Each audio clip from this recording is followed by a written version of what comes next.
Well, welcome to this episode of the Good Leadership Podcast. I'm your host, Charles Good. Our guest for this episode is once again Dan Ariely, who is the best-selling author of Predictably Irrational, The Upside of Irrationality, and The Honest Truth About Dishonesty. He is also the James B. Duke Professor of Psychology and Behavioral Economics at Duke University and is the founder of the Center for Advanced Hindsight.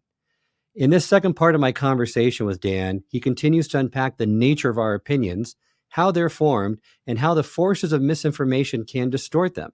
He once again highlights how anyone, given the right circumstances, can find themselves pulled down what he calls the funnel of misbelief.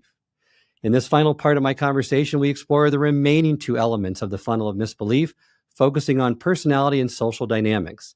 Dan explains why certain personality traits can fuel misconceptions and how social influences such as ostracism and cognitive dissonance play a role. We also discuss the importance of trust in the realm of misbelief and conclude our conversation by me asking Dan why he believes that comparing ourselves to Superman should give us hope. Enjoy.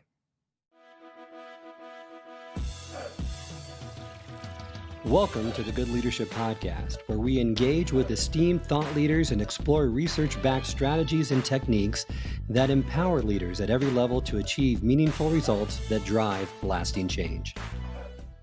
Before we move into the personality one, I just want to kind of just remind our listeners, and I love the analogy or this metaphor you put in the book, that if we were in a boxing match between two legendary fighters, in one corner, the ability to rethink and combat the illusion of explanatory depth, and in the other corner, motivated reasoning would win hands down. That's why I love your solution to this, or an approach to reduce this so that the motivated reasonings for someone believing in something can be minimized. That's right. And again, it's very easy to think about, oh, it's me versus them, my reasons, my beliefs in the things I believe in are well reasoned, and so on, and the other people are foolish. But in the book, I ask people to reflect about all kinds of their beliefs, and the reality is that there's lots of things that we end up believing just because, and we don't truly understand them, and we haven't truly explored them, and some of it is okay. The world is complex and difficult, and knowledge is hard, and we can't research everything. So we have to have some faith and trust. The third component is the personality component. And here it's important to say that it's not as if there are people who are going to become misbelievers and people who are not. Again, the real determining issue is stress, right? Without stress, people would not become it. With stress, there's a possibility. But there are some personality traits that get people to be more likely to go down the funnel of misbelief, and some that gets people to be less likely. And those are not necessarily all bad traits. Some of those traits are wonderful. For example, in my particular case, one of the beliefs we didn't discuss why I started doing this research, but I started doing this research because I was attacked. There were lots of people who thought that I was one of the people who created the COVID pandemic, and they thought that I did this. I got death threats. Actually, even now, 3 years into it, my university recently got a death threat that they had to refer to the authorities. But one of the things I noticed is that the people who came up with all kinds of stories about me connected all kinds of dots. There's a story. Bill Gates, vaccines, all kinds of things, and they connected the dots. Now, connecting the dots per se is not a bad idea. People who are connecting dots are also more creative, but they also have more of a chance to go down the funnel of misbelief. So there's a couple of personality traits that make it more likely. One of them is connected to the following simple math problem. Okay, so what's the math problem? This is called the bat and the ball. Ready?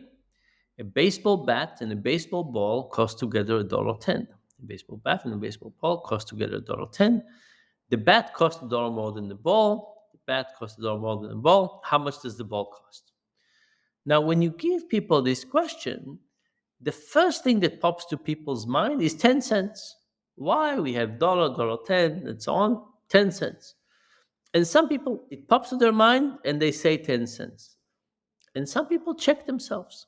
They said, well, it sounds like 10 cents. But it then said that the bat is a dollar more than the ball. So if the ball is 10 cents and the bat is a dollar more, the bat will be a dollar 10.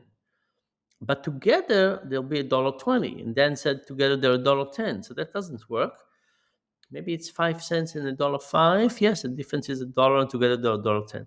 Now, simple math, everybody can do it. But some people, when they see something and it feels right, they just follow that. And some people say, I'm not so sure, let me test it again.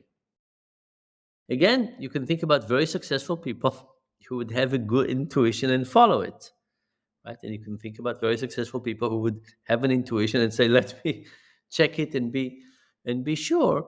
The people who see an intuition and follow it are more likely to become misbelievers. Well, that's part of the cognitive reflection test, and there's 3 questions with that, which really identify if you're really willing to trust and go with your first intuition, or think more slowly, and really everyone can do this and get the right solution. But so many people jump to that first conclusion, and often it's wrong. You're right. That's right. So we said stress, emotion, we said cognitive, we said personality. And then we have the thing that kind of seals the deal. And the thing that seals the deal is the social force. And the social force is not just social media, it's a social force and it has multiple parts to it.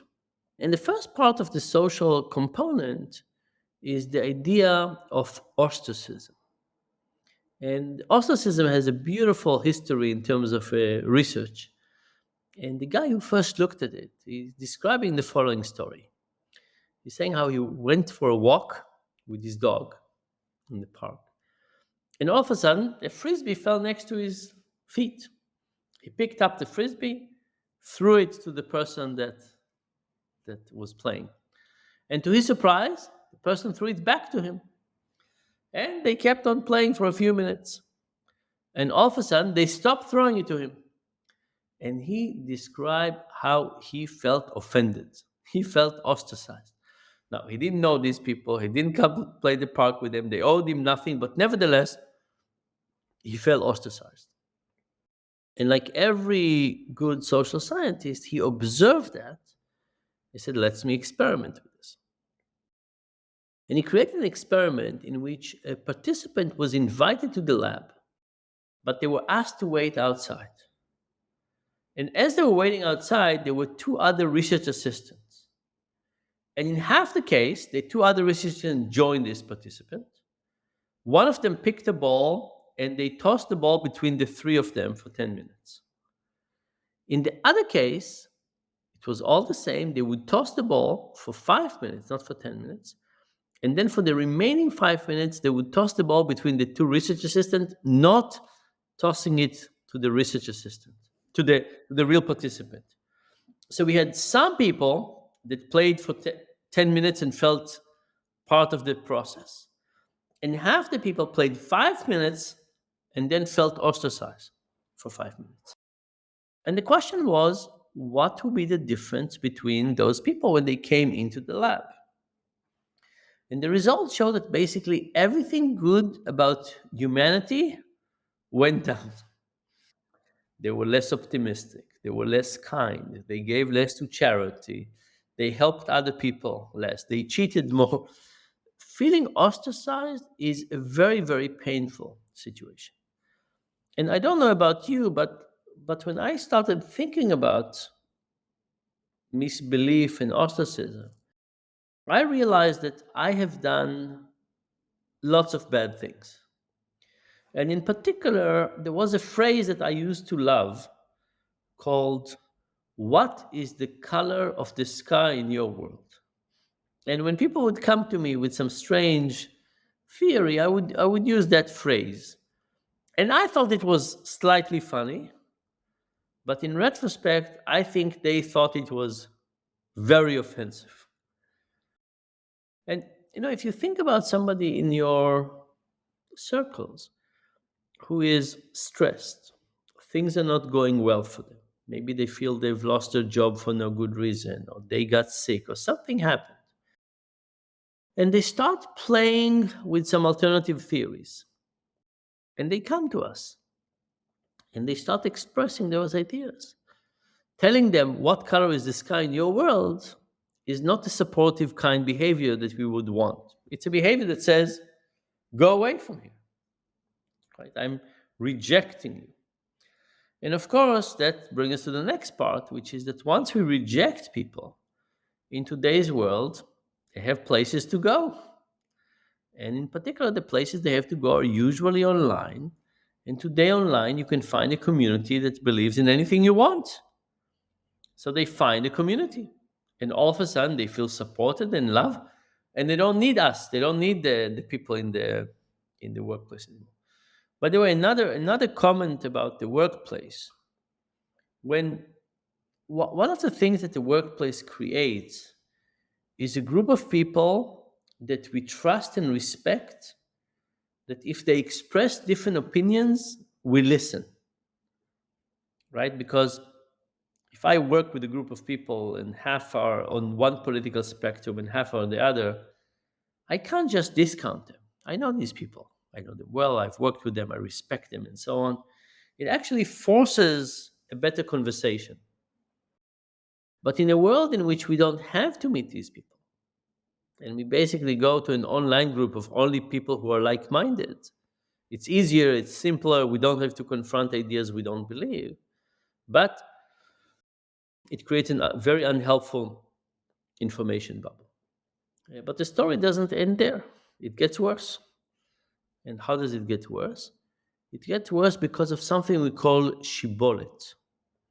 And shibolet is a story from the Bible. And the story is that there were these two tribes that had a big fight. After the fight, they settled on two sides of the river. But they wanted to make sure that when they walk around and they meet people, they are from their tribe and not from the opposite tribe. And what happened with these tribes is they pronounce the word of a plant called shibolet in slightly different way. One tribe called it shibolet, and one tribe called it sibolet. So imagine I meet you. I say, hey, you, how do you call this plant? And if you say it the way I say it, I say, oh, brother, you're a part of my tribe. If you say it the way the other tribe does it, I try to chase you, kill you, do something. Now, if you think about what it is that when I show you the plant and I say, what's the name of the plant? Do I care about the name of the plant? No. What am I really asking you? I'm asking you, what's your identity? Right? And we use the term now, shibolet, for a speech that is not about the real thing, but it's a speech about identity. That your answer is not about the truth. Your answer is about who are you? Now, it's very confusing when speech becomes this way. So for example, as a university professor, there's lots of discussion in universities about gender. What do I think that when people say things like there's no gender, do they really mean it, or is it a shibboleth? Do they really mean it, or they want to say, look what a left-leaning person, liberal person I am? And the same thing is happening on the other side. I think there's more and more speech that is not at all about honesty. It's really about a speech that's saying, look what a good whatever I am, good Republican, good Democrat, good liberal, good conservative. And the last component of the social element is what's called cognitive dissonance.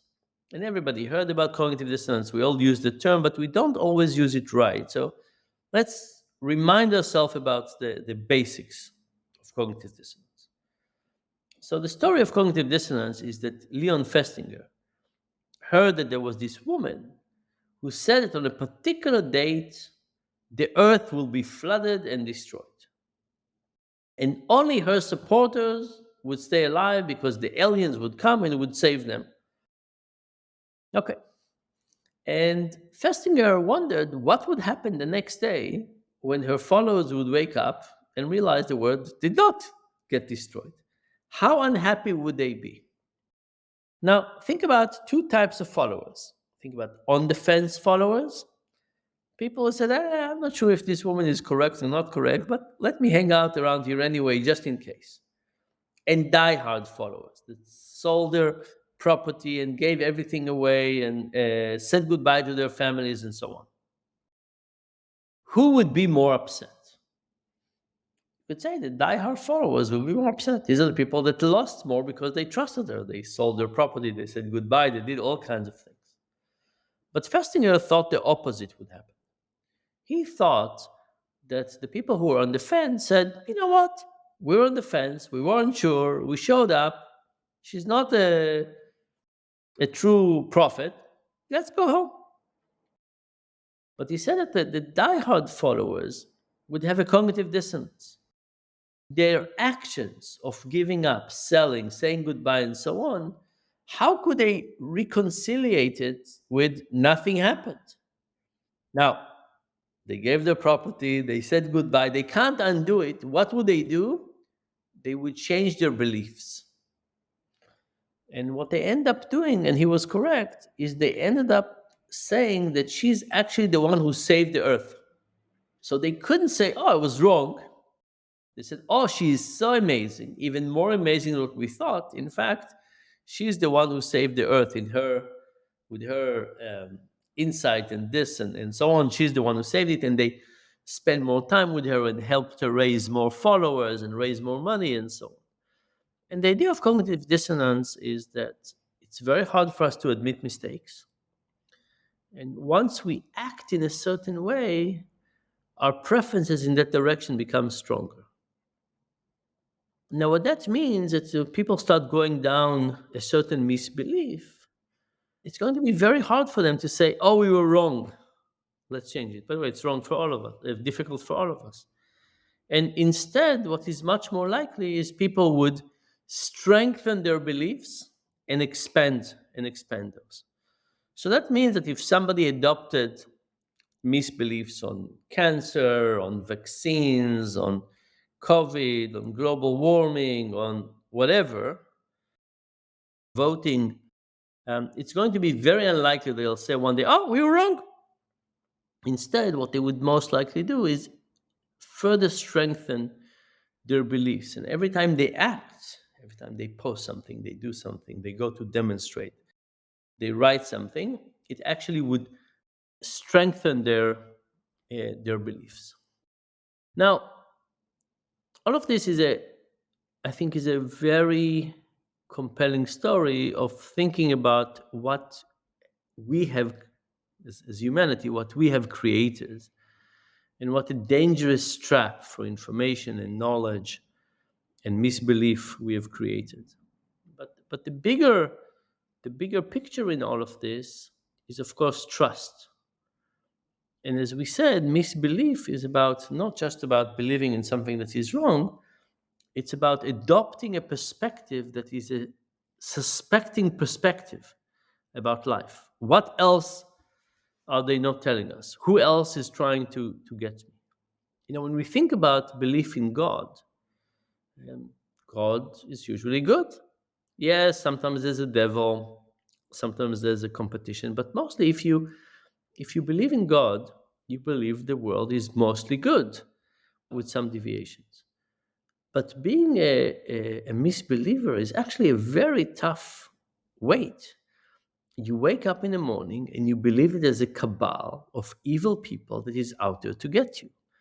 You believe that they're incredibly powerful and devious, and they're trying all kinds of things to destroy humanity. That's a very, very tough way to live. But the moment you adopt it and you look at everything this way, it's very, very tough, and we lose trust.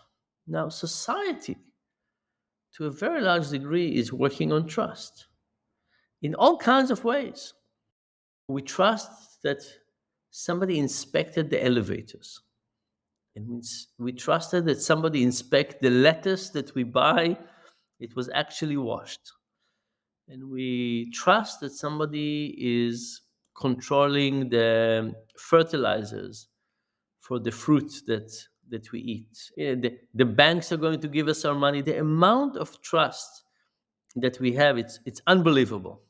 There's this story there's a, that fish don't know that they're in the water because it's just everywhere.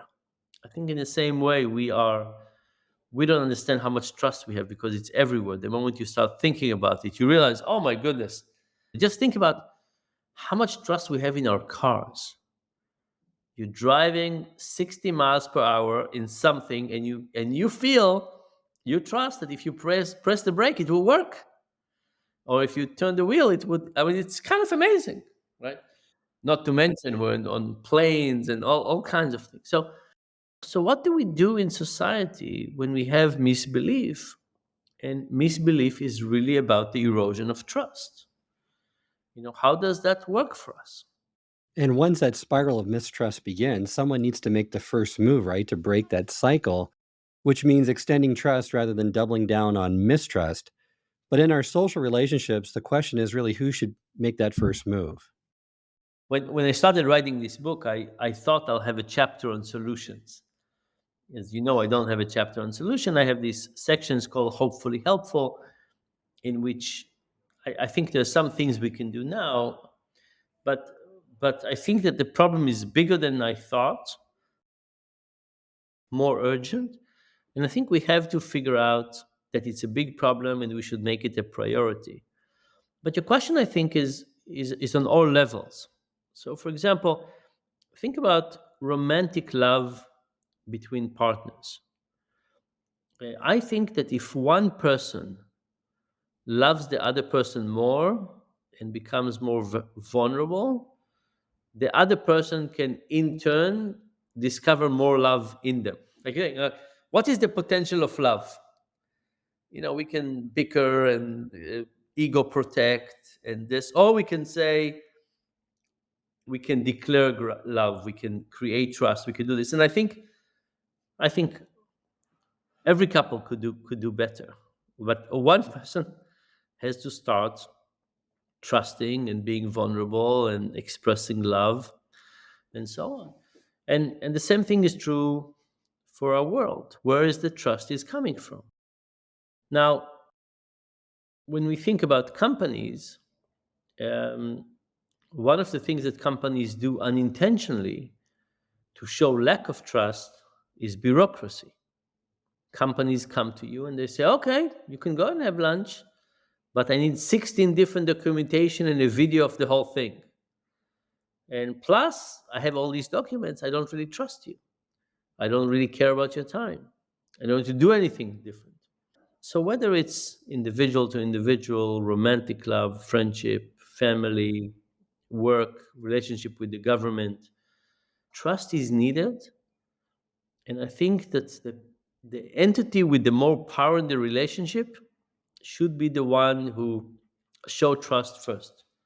Well, and even though we've talked about these sequentially, like you mentioned in the book, they all are happening at the same time, interplaying with one another, the emotional, the cognitive, the personality, and the social aspects of misbelief. So it's helpful to break them apart and speak about them individually, but realize that they're all operating in unison together and amplifying, in some cases, effects for the positive or the negative pieces, right? That's right. Yes. Now it is true that the funnel is an important concept because it describes a process that takes some time. And it's also important to realize that when we see people starting down on that funnel, they can still be saved.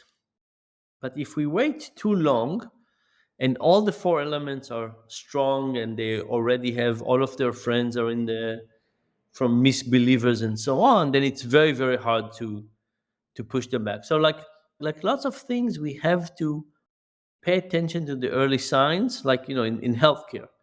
We think about early detection is a key.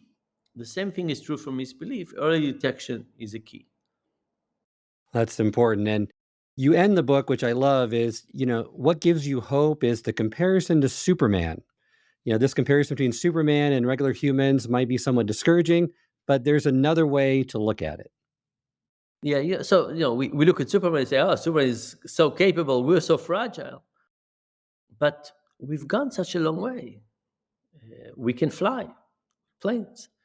We can be in the cold with sweaters and heaters. Yeah, we can speak over great distances, like I'm doing right with you with technology. So we've taken our fragile, physical, limited bodies, and we created a technology layer around them that allows us to see in the dark and live in the cold and fly and do all kinds of amazing things.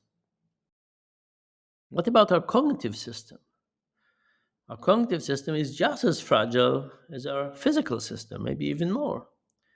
But instead of creating a system that supports it, that allows us to be the Superman of the minds, we have created a system that takes advantage of that. For example, social media or cryptocurrency. Well, some of cryptocurrency, some of it is great, some of it is more complex. But I think what we need to understand is we need to understand that we could do much better, but we need a system that helps us.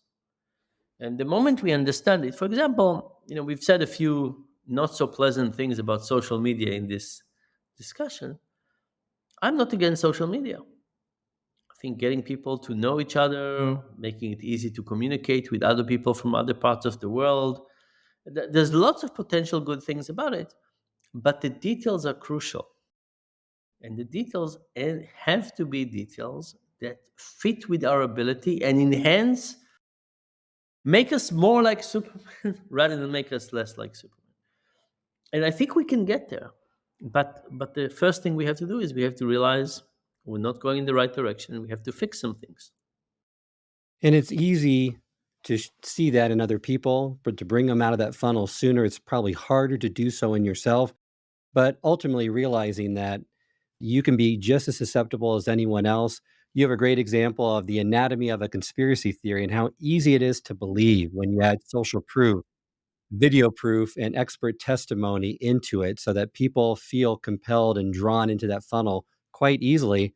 And it's a mistake. It's a situation that anyone can overcome or can be susceptible to. It's not just the other people; it's all of us. And looking out for these road marks, these indicators is really helpful before you get, like you said, too far into that funnel, and it's really then difficult to pull yourself out.